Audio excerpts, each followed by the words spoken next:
I'm going to show you how you can build out any funnel you want in GA4, regardless if this funnel already exists automatically in your purchase journey or other. So let's jump in. Now, if you have an e-commerce store, you're probably very familiar with this particular report, which is under monetization, which is your purchase journey or your checkout journey. Now, your purchase journey report essentially automatically breaks up how users flow through your website from initial product view all the way right to final purchase. So we're starting with session start, and we can see the drop off of view product. We can see the further drop off add to cart, the further drop off of checkout, and the further drop off of purchase. Now, this is useful, and this is super easy to view if you have an e-commerce store, but it has two limitations. Limitation number one is that if you would like to look at different funnel drop-off points, so I can see here it shows me the drop-off from add to cart to begin checkout, and then eventually to purchase. But if I want to look at more distinct drop-off points, so you might have on your e-commerce store further drop-off points or further segmentation points between checkout and purchase. You might have a screen where you're asking for payment from the user, or you might have a further screen asking for delivery details. And it's very valuable to understand from checkout to purchase with all those mid steps or with all those sub steps where the user is actually dropping off. And this funnel is therefore inadequate for that because it only shows you almost the high level steps that every e-commerce store has from session start to purchase, only those 5 steps. Second limitation this has that if you have a lead website, so you're not actually selling a goods online, you're just trying to get a lead, and you want to build out different funnels or different segments, that again, this is inadequate because this monetization, purchase journey, and checkout journey are only applicable for e-commerce sites. You might want to build a drop-off point from your homepage to your product page to your contact us page to the final thank you page. And again, this automatic report doesn't exist. But I'm going to show you how to build it regardless of what your store's intention is in a few easy steps. So let's jump in now. All right, let's jump in. So in order to build any custom report, what you want to do is leave the report section and jump to explore. That's where we're going to build our custom reports. And we can do it in a number of ways, but we're going to choose the simplest way, which is really funnel exploration. And this is where we're going to build our funnel. Now, when we get into funnel exploration, they always greet us with a standard funnel, which again has almost no logical value to us from looking at a step drop from first open visit to session start. It's almost comparing apples with pears. They have very little value, this default report.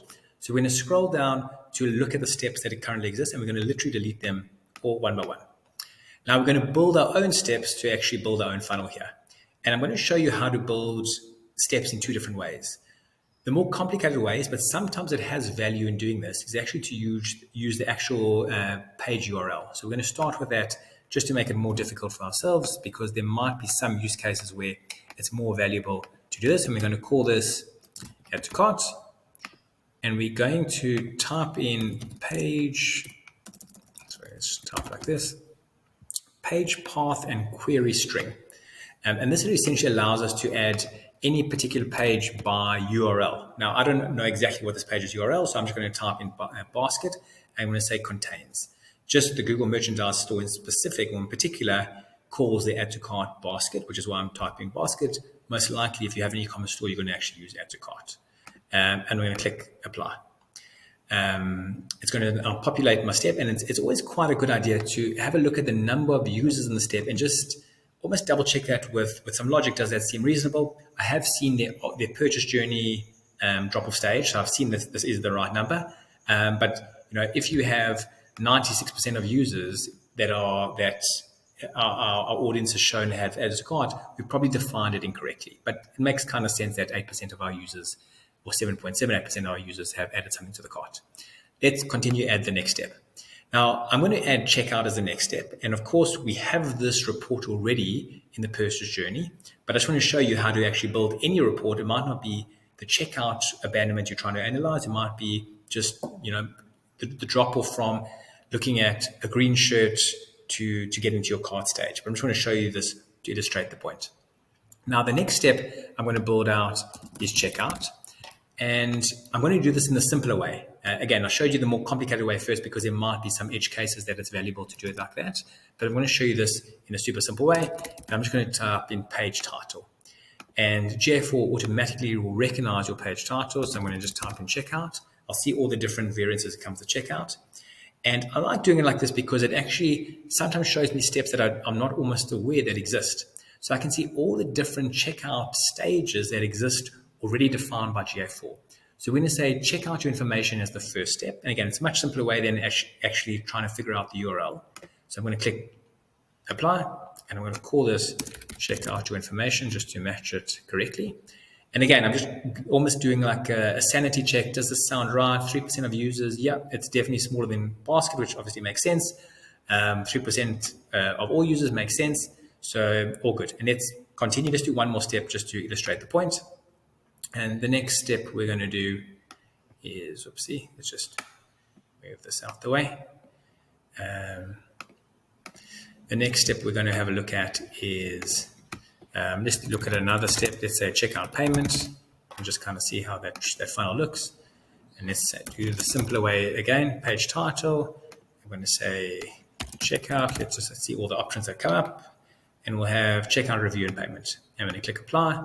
We're going to do a little sanity check in terms of the numbers, 13. Okay, maybe sounds a bit low. Maybe there's a slightly different URL we're going to look at, but let's leave that for now because at least it's less and we can understand the whole process.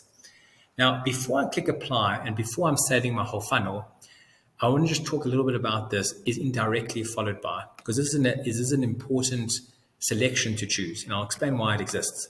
Now, sometimes you want to analyze how effective a specific flow is on your website, how effective the UX is. And when doing so, it makes a lot of sense to actually change this to is directly followed by, because what you want to see is how seamless the process is from a user going through a specific array of steps. And again, looking at cart to checkout to final checkout, this is a great funnel to analyze because if everything's as seamless as possible, there should obviously be no drop-off. Of course, we know there always is, but there should be no drop-off. Now, leaving this open as the default is indirectly followed by, allows for other marketing sources to kind of come into it, meaning that we might be running a checkout abandonment campaign. So for people that have bailed on their cart, we might be sending them either back to the cart, or if they've bailed at the checkout stage, we might be sending them from a Facebook ad, as an example, back to the checkout stage. And what's important is that's not really a good analysis of how good the funnel is, because we might just be doing a great remarketing job rather than a good UX job. And if we want to strictly analyze how good the flow is for a specific user, we want to select the is directly followed by. If we don't really care about that and just want to understand our whole flow, even including different marketing campaigns to get people back into the flow, we can leave it as the default, which is indirectly followed by. So we're going to leave it like this, again, just to illustrate the purpose, the point. We're going to click apply, and our funnel will start to be populated and created in a few seconds. So we can see it over here, and obviously this one, the final step, is extremely small, which is why it shows like this. Now, other things which are quite cool, which you can do, you can start adding different segments. So I can look at this, any funnel drop-off, whether it be checkout abandonment, cart abandonment, lead flow abandonment, whatever it may be, but I can look at for different segments. So I can start adding, let's look at how this funnel looks for return users. Let's look at how this funnel drop-off looks for first-time users. Let's look at how this funnel looks like for users only coming from Hawaii. There's infinite different options I can choose from. And it's really important and powerful to analyze different funnels specifically for different segments. But in summary, quite easy to build funnels in GA4, quite easy to do this deep analysis. Really a bunch of different ways to do it, but I hope the 2 ways today help you and illustrate the point. If there's any questions, please leave them in the comments below. Thanks so much.